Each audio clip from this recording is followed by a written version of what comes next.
Welcome to PowerShell. My name is Bryce. I do a lot of stuff. So I am not a master of PowerShell by any means. And apparently not of PowerPoint either. I meant for some of this to show up after the rest of it. But we're not going to talk about a few things for a few reasons. Mostly because this is my first time doing a presentation, and there were a lot of hand-wringing days of deciding exactly what to do and how to do it. So we're not going to talk about how awesome it is to make modules out of functions, and so that you can import them and just have a bunch of commands come along. We're not going to talk about how you can do that with profiles and just have commands be available when you start your PowerShell. We're not going to talk about how every function has a default end script block, and unless you specify process and begin, they don't exist. And how cool it is that you can use the process script block to take in pipeline data, which I really wanted to cover this time, but couldn't. A lot of other stuff. Style is a big one, and the right column, if you're new to PowerShell, is a lot of stuff that you want to check out. The get help command, the get member command, the get command, how to do comments, and there's a lot of stuff about the rest of those things as well that I'm not going to talk more about. So, what is a function? Many languages use functions. Talking about programming languages, maybe some spoken ones. It's a fundamental idea in programming from the 1940s, and the first Turing complete system, ENIAC, used functions. And a function uses a script block. The script block is one or more commands found between curly braces. If you add a name to it and the word function, then you have a function. Because the script block is just an unnamed function. To execute a function, you can call it by name from a script directly on the command line. When you call a function, if it's programmed to accept parameters, you can pass it arguments, the data that's used for input, so you can manipulate it. A function is capable of whatever you can think of.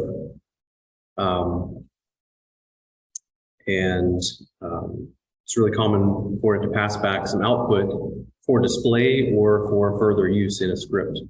The Microsoft recommendation is to use verb-noun naming, and there's a list of approved verbs that you can go find if you just Google PowerShell approved verbs.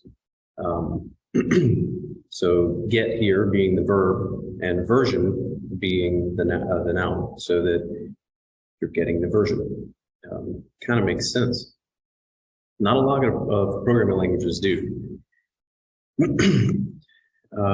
So you call it, I talked about some of this and didn't hit the arrow. Sorry, first time presenting. Yeah, it's a modular script. So a function is something that's self-contained that ideally you can take and reuse somewhere else. So, to me, the most important thing about writing a program is being able to read a program. Some people might say it has to run, which I think is secondary. When you improve readability, you improve your ability to write the program because you have to read it to write it. And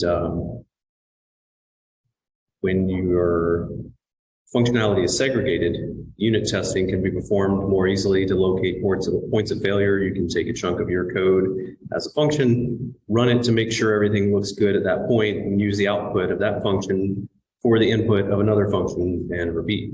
This way you can check the operations logically at logically separated intervals and pinpoint a problem. When your code is separated into chunks, functions can often be broken off and reused to different purposes. code that is repeated, even with some variation, depending on the situation, is a prime candidate for building a function. Save some time and effort repeating yourself, less code, less bugs. And functions are a really good alternative to keeping your favorite code snippets for a copy or paste. A proper function has a name that represents its purpose and makes its use obvious with good parameter naming. And then it's like a tool on your tool belt that you can apply without concern for remembering where it is or how to use it, especially if you're using modules through your profile. But you can import modules into scripts and make them automatically available to the scripts or to your PowerShell session. Okay, so let's take a look at a script block. You can see that we just got a curly brace here and a curly brace here and a command. A script block by itself, when you execute it, is just going to output the script block. There's a special character, the ampersand. If you put it in front, it actually runs the code. Sorry, on my keyboard. And I have a hot scroll wheel. And if you stick that into a variable, with the variable assignment character equals, then you can just execute that variable as a script block. It runs the code that's in it. So we take that idea a little further, and the word function and a name in front of it. Now you've defined something that you can call. So by typing the name of the function, you run the code that's in it. Pretty simple idea. And this is just to illustrate that a different command will execute when you put a different command in it. So same function name, different contents, different output.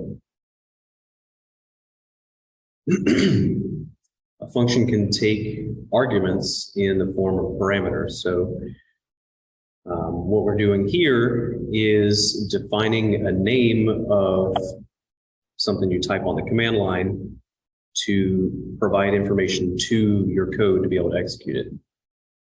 And so this text to display name comes from the fact that it exists here. And whenever you give it this argument, then it stores it in that variable. And right here, we're calling that variable to output the variable, and the execution returns the code, the string that I put into it. You can have multiple parameters. You just separate them with a comma, and they can be on the same line. They don't have to be on different lines, but it's nice to keep things looking nice. So what we're looking at here is we take text display and seconds as arguments. And so we've provided that same string with the number of seconds, 5 seconds. We execute the code, and the text to display gets displayed immediately. We run the start sleep command and then handed the number of seconds that we stored in it. And the screen is cleared, and then we output the string boom, which you can do just by wrapping it in quotes.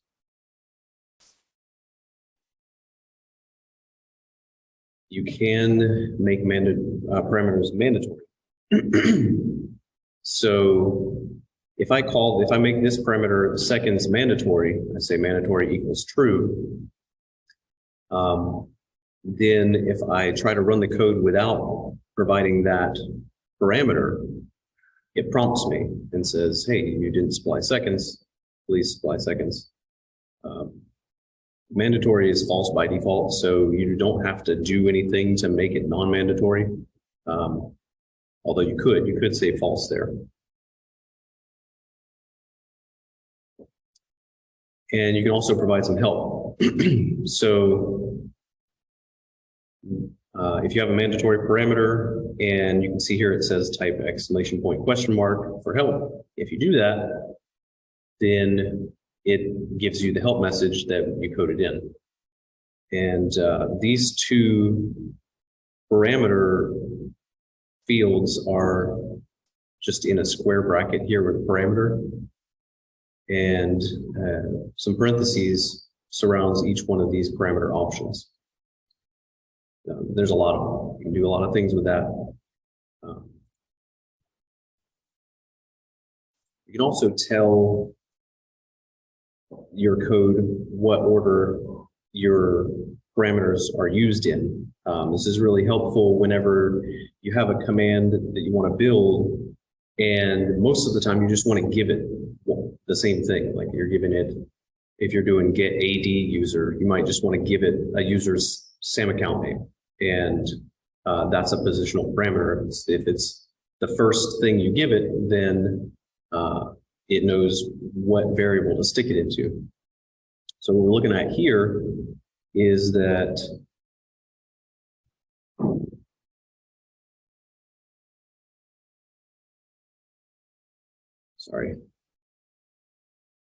okay, I made it a mandatory parameter which forces it to be positional. So I switched from the previous slide, I switched seconds from being the second parameter that I'm taking to being the first one. Just move that code up a little bit. So now it's expecting to see that first, since it's a mandatory parameter, and it's saying that it cannot bind seconds because,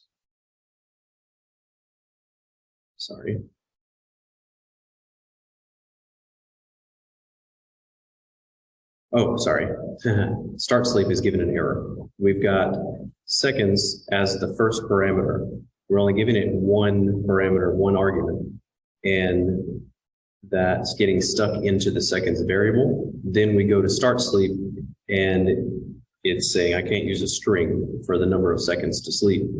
That's why you see start sleep here as the error. So what we can do is, even if these are in reverse order, we can say position 1, so that text to display would be the first thing you can give it, and it'll handle it correctly. It knows that the first thing to come in goes into text to display.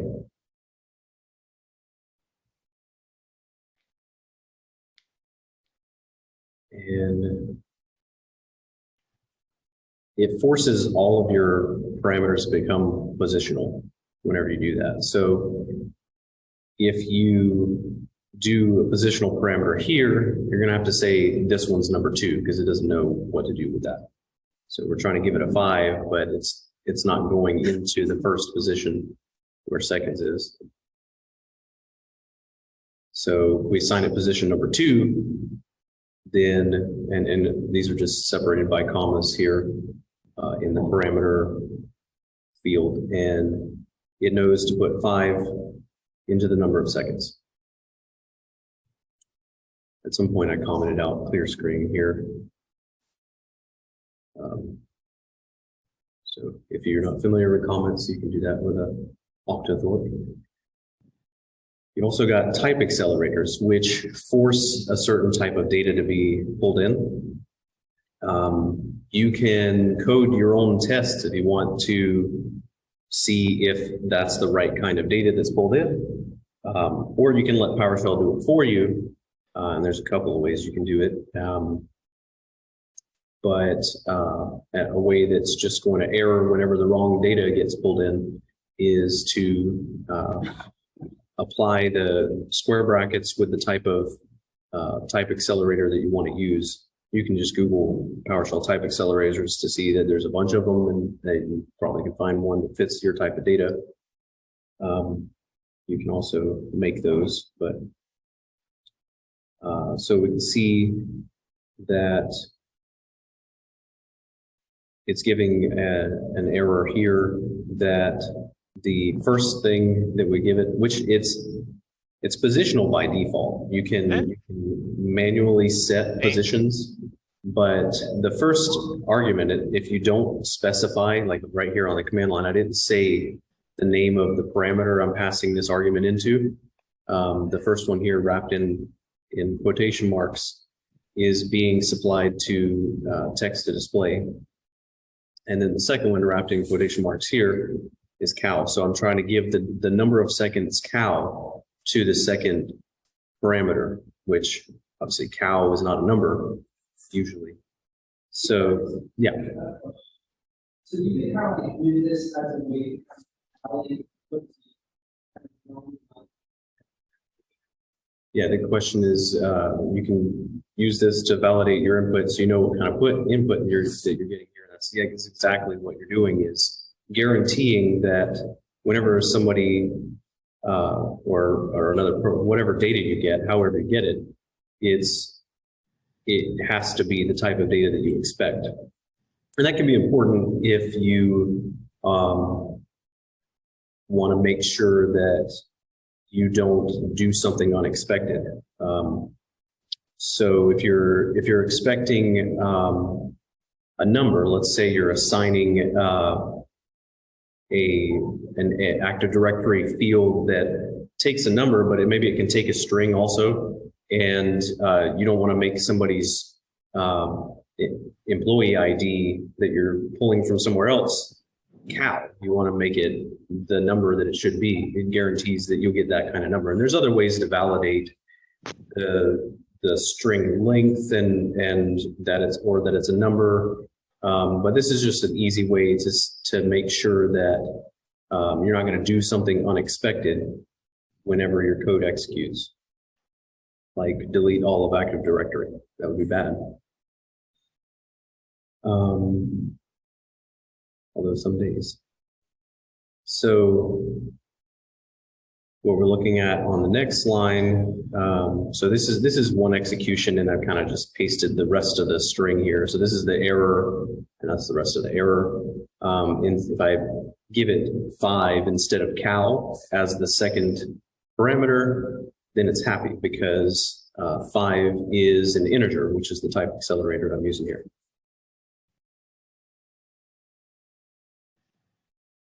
Okay, so let's say that you want to do different things based on the type of data that you receive. Like maybe you have a function that does a thing, and it's one thing kind of, but it does it a little differently based on what you hand it. And say, for example, if you want to do the boom thing that we've been doing, where this message will self-destruct in 5 seconds, then you're going to want the number of seconds with that. So, like if you wanted to make it less or more seconds, like if you wanted to surprise yourself instead of it being 5 seconds. So if you're giving it a text to display argument in this code, then it's going to be expecting the number of seconds. These are both mandatory parameters.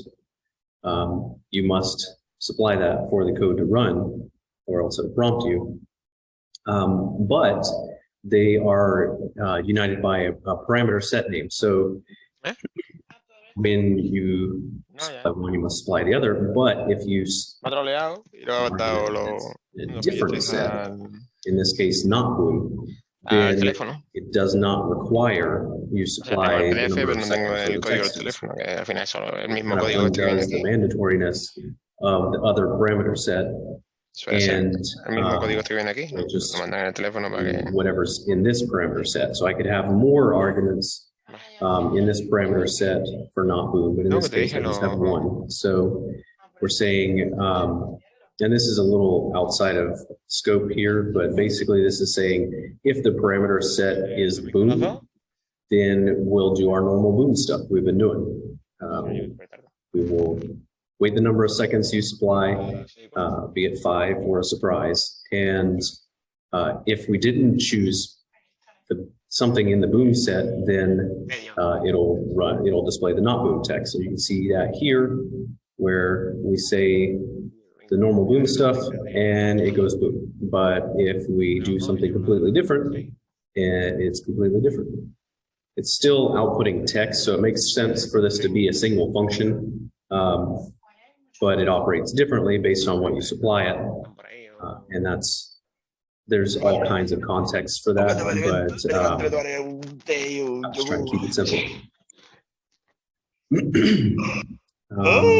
Another thing that you can do is, and there's a lot of ways to validate. I didn't cover all of them, but I wanted to cover at least something, and I was running out of time, so I'm covering a validate set, and this one's pretty cool because whenever you give a validate set, you can just tab these answers out. So if you have PowerShell things that you've tabbed out, and I'll show this example in a minute in case it's something unfamiliar.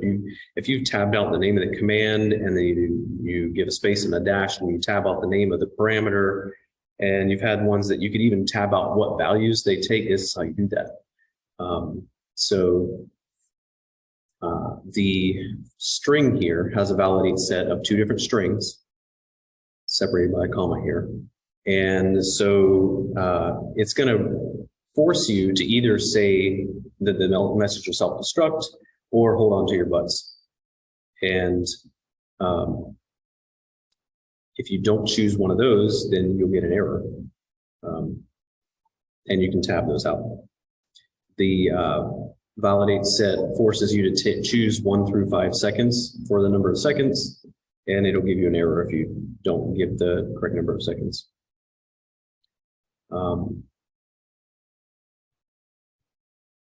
So what did I do here?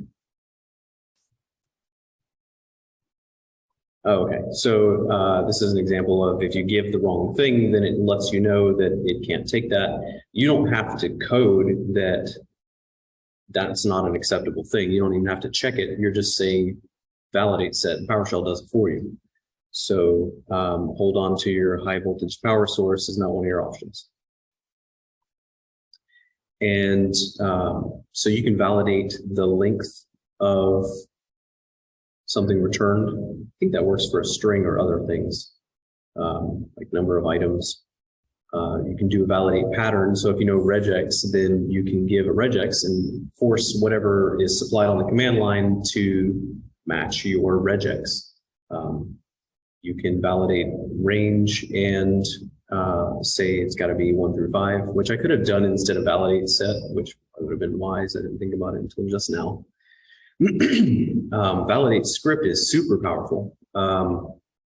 If you're not familiar, if you can do something in a script, you basically can do anything. So you dream up the validate test. It's a little bit like just having it in your code to test it, but it's something that happens whenever you pass in the argument instead of some of your code executing and then having to test your variables. Of course, validate set we showed. You can validate not null, which is a absence of something being submitted, but that will take an empty string. So there's a validate null, not null, or empty. So if you give an empty string as an argument, I think validate count, validate length are related. It's very similar. I think they do different things, though. I actually didn't validate that. And I didn't check all these 2 at all myself. Did a lot of research, didn't get that far.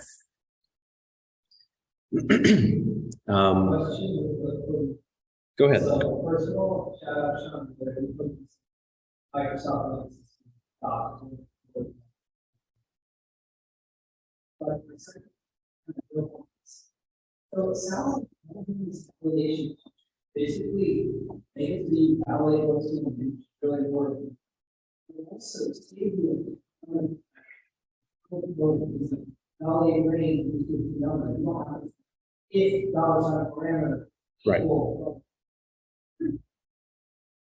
Yeah, it's a lot shorter than if you were to write a validation script in your code, for sure. And sorry, I didn't notice the chat's coming in. Apparently it doesn't. He just has that. Okay. Yeah. Apologize to the remote people. Totally not checking out the chat right now.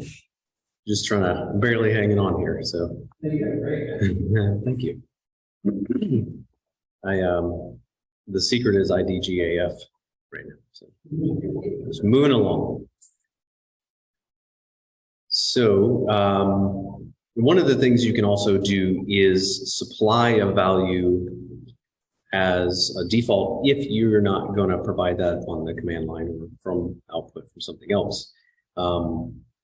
That can be really useful. Like, for example, if you are writing a function that you want to connect to your Active Directory, but you want it to be modular or portable so that you can use it in a different environment.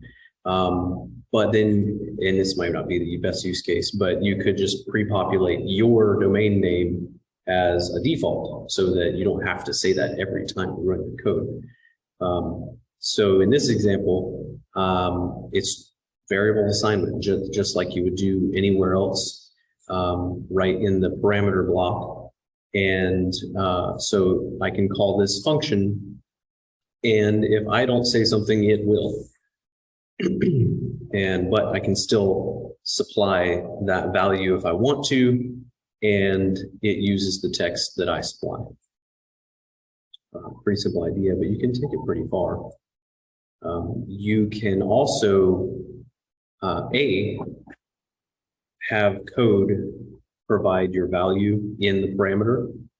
So for example, we're doing a little bit of code execution to evaluate what the number of seconds will be by default. I can still supply the number of seconds on the command line, but if I don't, then what this is going to do is cross-reference a previously defined parameter to create that value. So I've got it taking the text that I supply and splitting it a space, which is something I'm not covering as well. I probably should have mentioned some of the operators.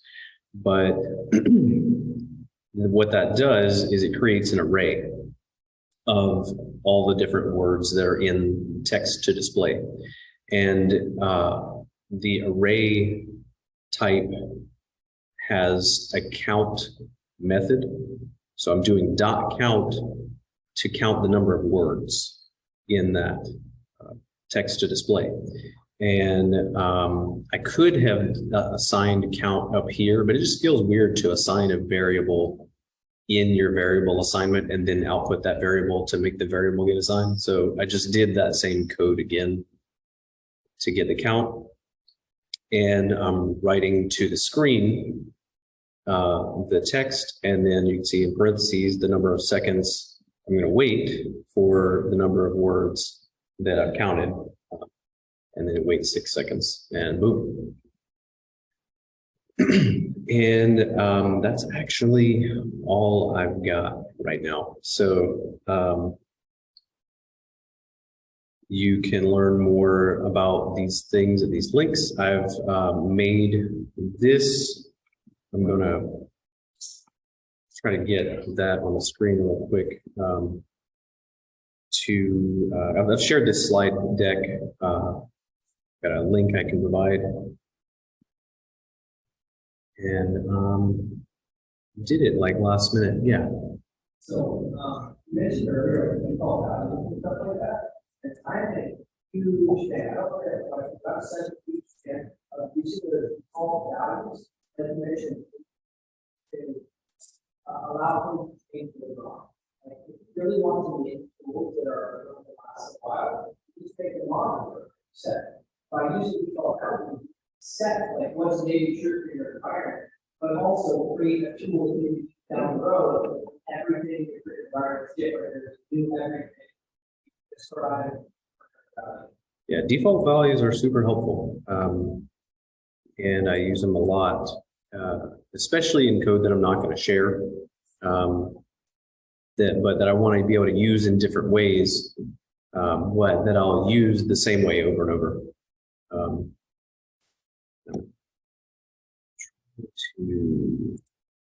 To generate this QR code real quick.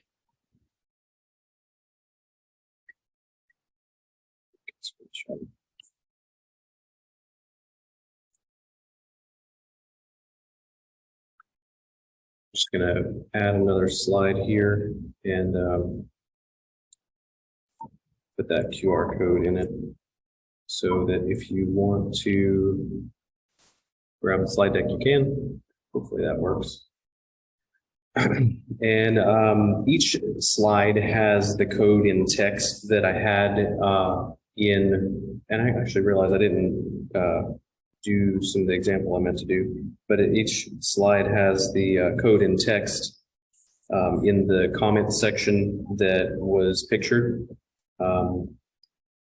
So should be able to take those examples and test them for yourself, change them. And is that QR code working for anyone?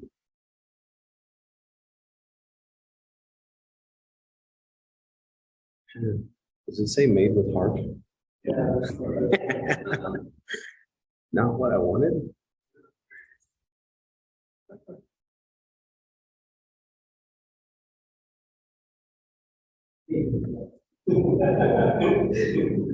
There we go. Okay. Yeah. Hey, you can tell them I'll get it for you. I'll put it on our. You gotta get up all our presentation. It's like 10 seconds and I'm done.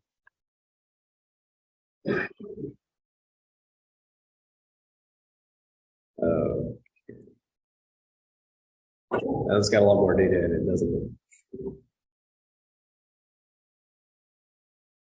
Yeah, I think that's it.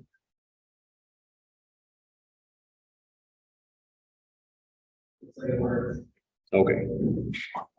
Sorry about that. I'm going to come back to this screen in just a minute, but I want to go back to some of the tabbing examples because I think they're freaking super cool. So I'm just going to slide on back. Yeah, I put a note here specifically so that I would do that and then did not do it. I copy the text when I'm in presenting mode still. Come on, Microsoft. Okay, well, I guess I'm going to exit presenting mode anyway. Did some funny stuff. But it ran. So want to test function. So I'm just typing tab here. You know, I'm going to do this a different way. Yeah, well, let me switch to something that doesn't remember what I typed before, because that's not what I want. Okay. Something that I didn't talk about also that I meant to talk about was that, like you can see here, I just literally took the text of a function and pasted it in my command line. And now I can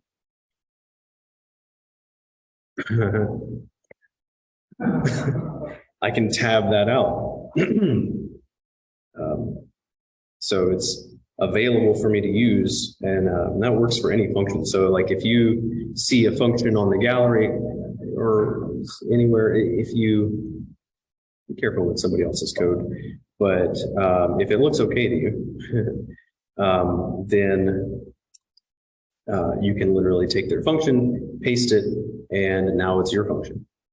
And you can see that I'm hitting tab here, and I've got the two parameters that I've supplied here.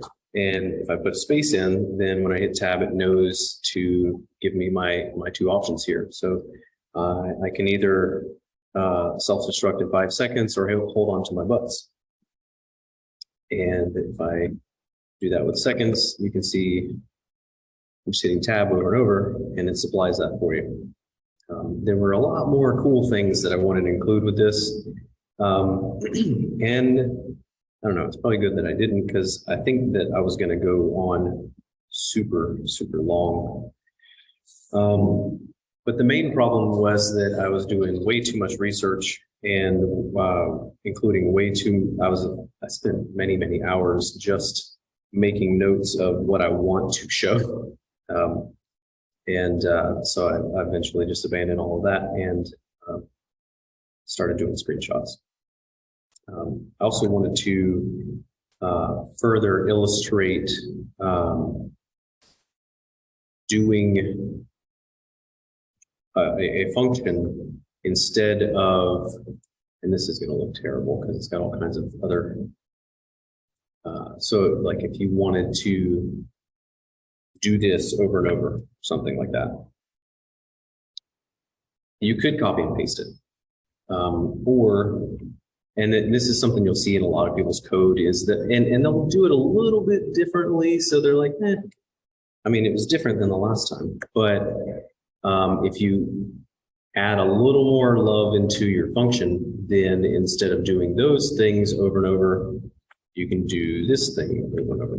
And which one looks better? Which one's easier to read? It's a lot shorter. And if this becomes useful for a reason that is outside of the script you've got it in, then you can hit cut instead of copy, but you can just put it in something else and now it's part of that script. It's a break point. Everything between these two curly braces is, if you coded it right, safe to just take somewhere else. And you're not gonna be missing things as long as this is all self-contained. These here, go ahead. You're reading the one copy paste the script file, or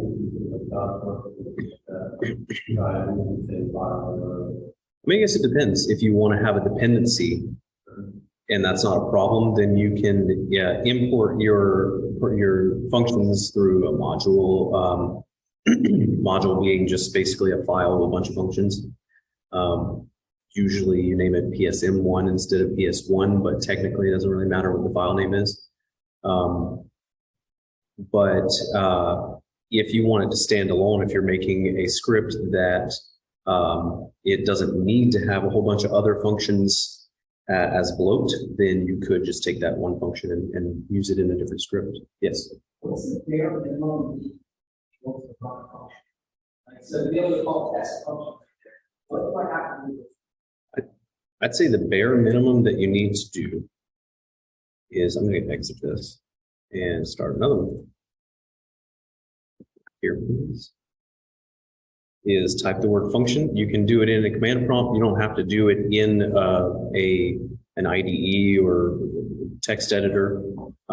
So if you type function in function and something, which it's a good idea to use the verb noun naming. You don't have to.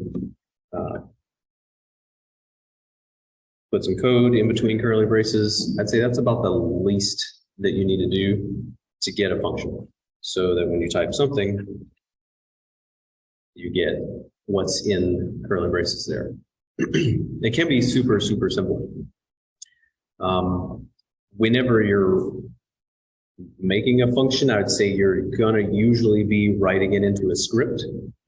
So I would recommend, unless you're just playing around, you can use this. You don't have to use this. You can use Notepad++. You can use Notepad. And it just needs to save the file with the right symbols and letters in it, so that when PowerShell calls it, it'll execute. But you can just do this.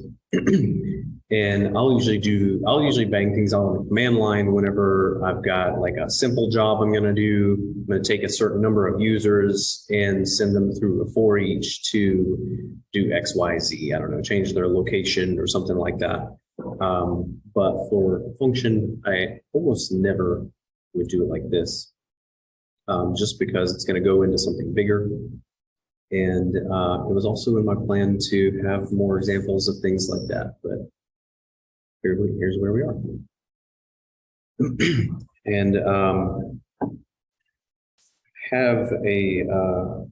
I would like to thank Chris Masters for teaching me that perfection is the enemy of good. I still haven't learned it yet, but that's kind of where I am with this. I think I ended up with something okay. I don't know if it was good, but I definitely am a perfectionist, and I was going for perfect. It's really hard for me to not do that because I think about how awesome it could be if I could take somebody from 0 to hero in an hour. Not going to happen. Yes. So you're on level 2 in VS Code, are you just saving that as a text file? Or? I actually haven't saved it. Go ahead. Oh, sorry. I thought I heard somebody say something. Let me clean this text first with something that doesn't interpret all of the weird stuff that PowerPoint put into it. And I can save it, and then when I run it, it's going to do something in particular. All right, this might be nasty still.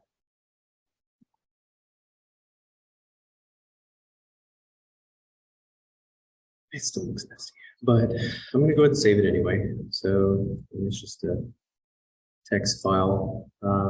Sure, let's put it there. Why not? And I'm just going to call it a function. And we'll say that it's a BSM1, even though it's just one function. And then, okay, so we've got that file, right? If I I don't know what this is going to do with all those weird characters. Let me fix them first. Well,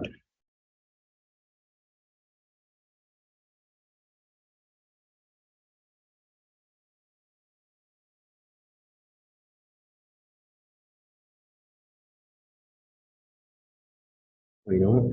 This is a good job for replace.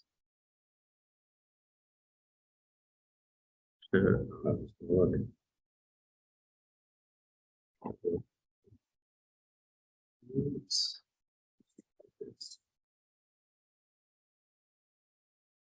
Okay, might be a little neater. Not everything that code. Normally for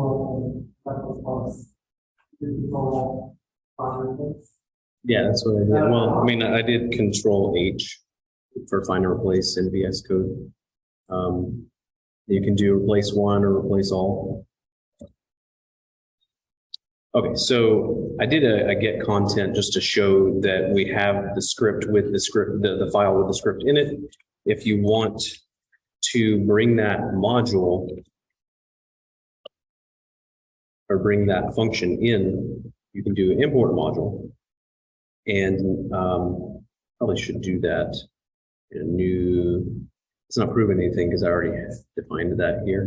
Well, I don't know, I guess it shows because I've got, no, I didn't define test function. So since I didn't define test function and I just imported it, that's a good test. So now I've got that function available because I ran the import module. And I mean, you can do that in a script too. So you don't have to do it on the command line. You can import module in a script. You can do almost anything in PowerShell on the command line or in a script. A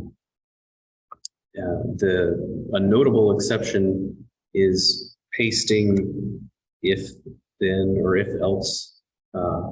It's got to be done just right, or else it won't recognize the else statement by itself. But anyway, so since I've imported,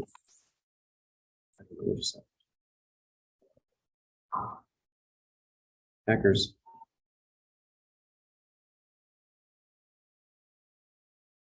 Okay, let's make sure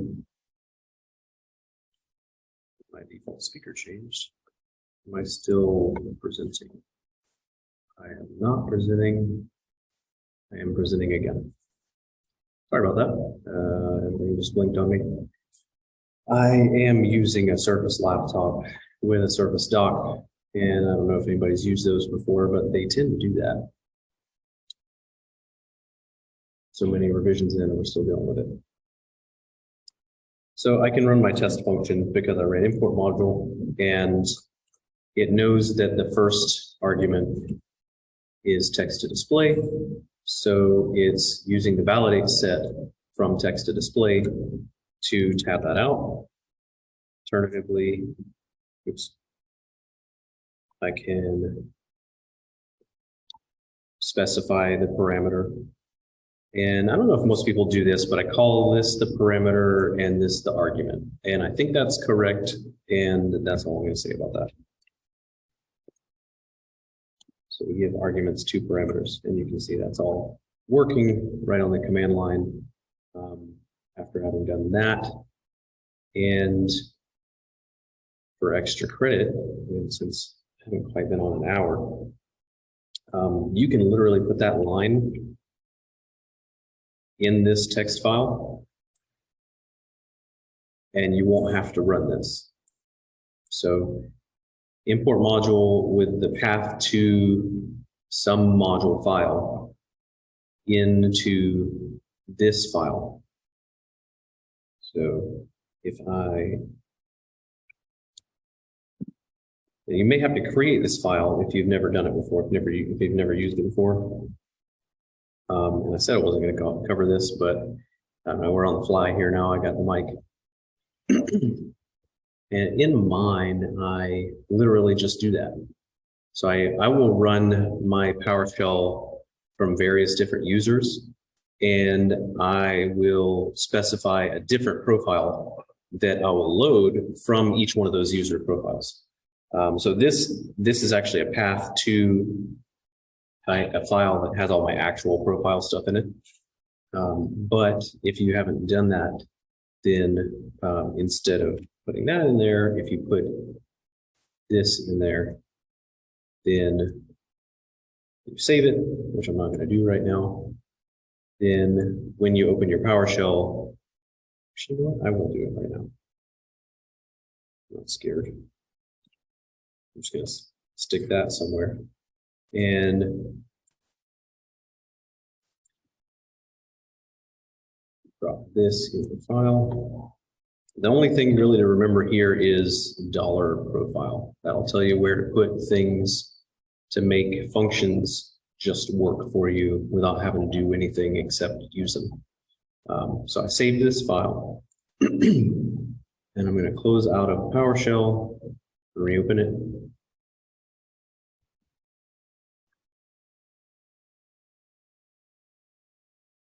And now test function is available to me. And you can see it's operating on what it expected. Doesn't like that.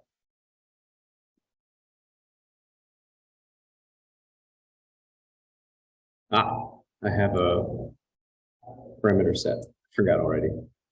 So that's not in my parameter set. I'm not allowed to use it. Do that. And since I didn't provide a number of seconds, it just went right away, because whenever you do an empty variable for start sleep, it's just like saying that. It goes for 0 seconds.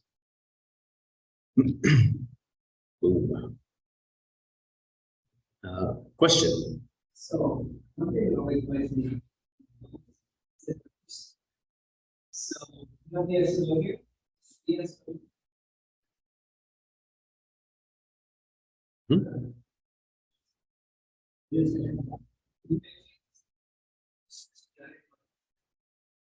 Yeah.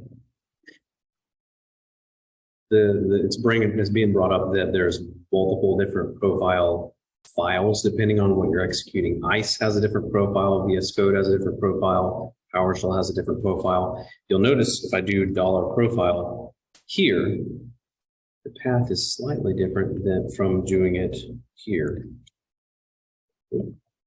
Profile.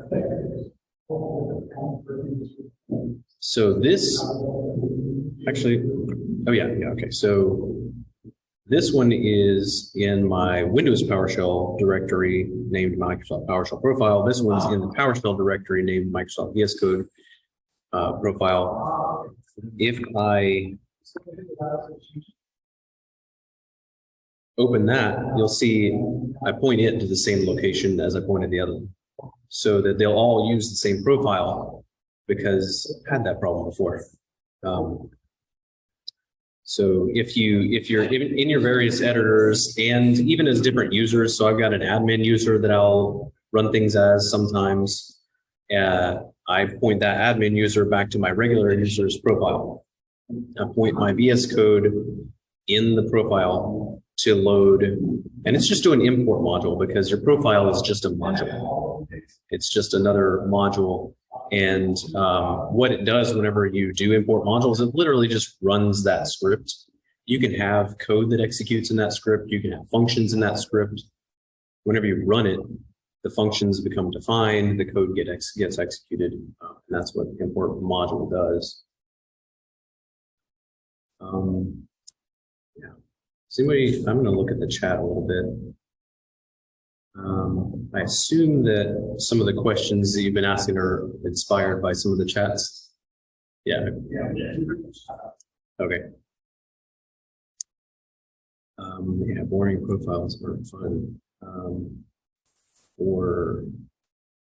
Then, how about we do? I like aliases. That was another thing I meant to cover was aliases. Aliases are cool. This is get content. So that is the same as type in just GC. And if you want to get command an alias, it'll tell you what it's the alias of. So go ahead. Do you find yourself setting an alias because you want to follow the noun verb? Like you'll set an alias instead of setting the function, like follow the concept? I will set an alias because I like typing. I love typing, but I never want to do it. I don't, it's like a sickness. I'm always thinking I'm going to have a typo. I'm a great typist, but I will not type if I don't have to. So like, for example, I have one that's get authentication that does some custom stuff, and I just make it GA so that I can be like GA, run everything. It's a little quicker too, a little fast, a little less error prone. I think what it is like the effort. I probably don't want to put in the effort, like, oh, I got to type this right. Why don't you call your function alias? Because, okay, so the question is, why wouldn't I just call the function the alias? So here's a good example, get content, you could just call it GC. And then there's a lot of programs that were created with names like that, like PS in Linux. What the heck does that do until you figure it out? You don't really know. You're looking through a list of commands. But whenever you use a more verbose name, then it's more obvious what it does. And I would definitely recommend using a name that's descriptive to whatever you're using, whatever you're doing, because especially if somebody else is going to use it, but even especially if I'm going to use it like later, I will be like, what was that? And I'm spending time reading my code to figure out what it was for when I could have just named it better. And, or put some comments in, or something like that, have better names for my parameters.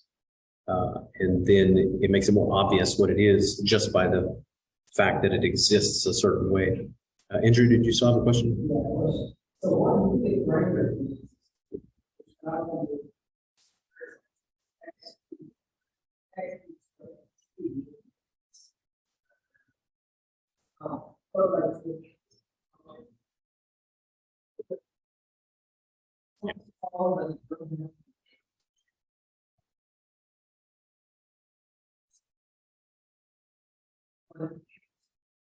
Maybe funding, you can give like logical name, somebody in your company would only understand. For me, it's kind of we make it a little more. Super handy. Do you have a mic over there? Okay, sorry, remote people, I'm not repeating all of that. He said that he loves function aliases. That's Andrew.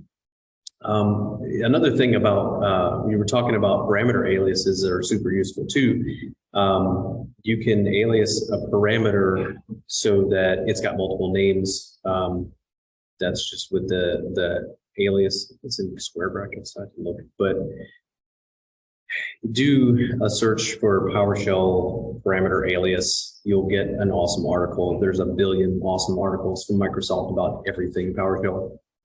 But somehow, a way that comes in handy is when you're taking value from pipeline. You can do value from pipeline by value.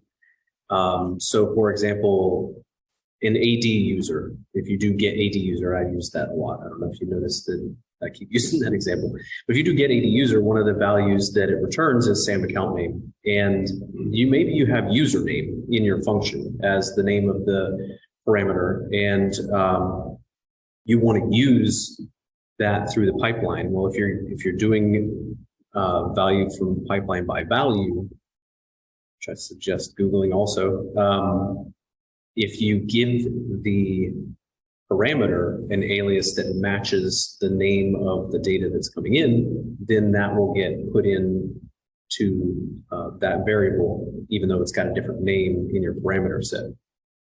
So that's super helpful.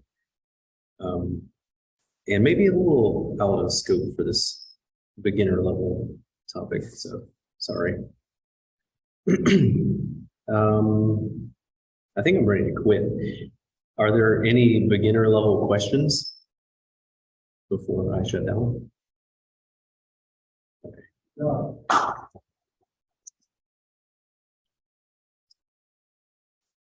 Hey, thank you, everybody. Thank you, remote people, for attending, and have a good night. Bye-bye.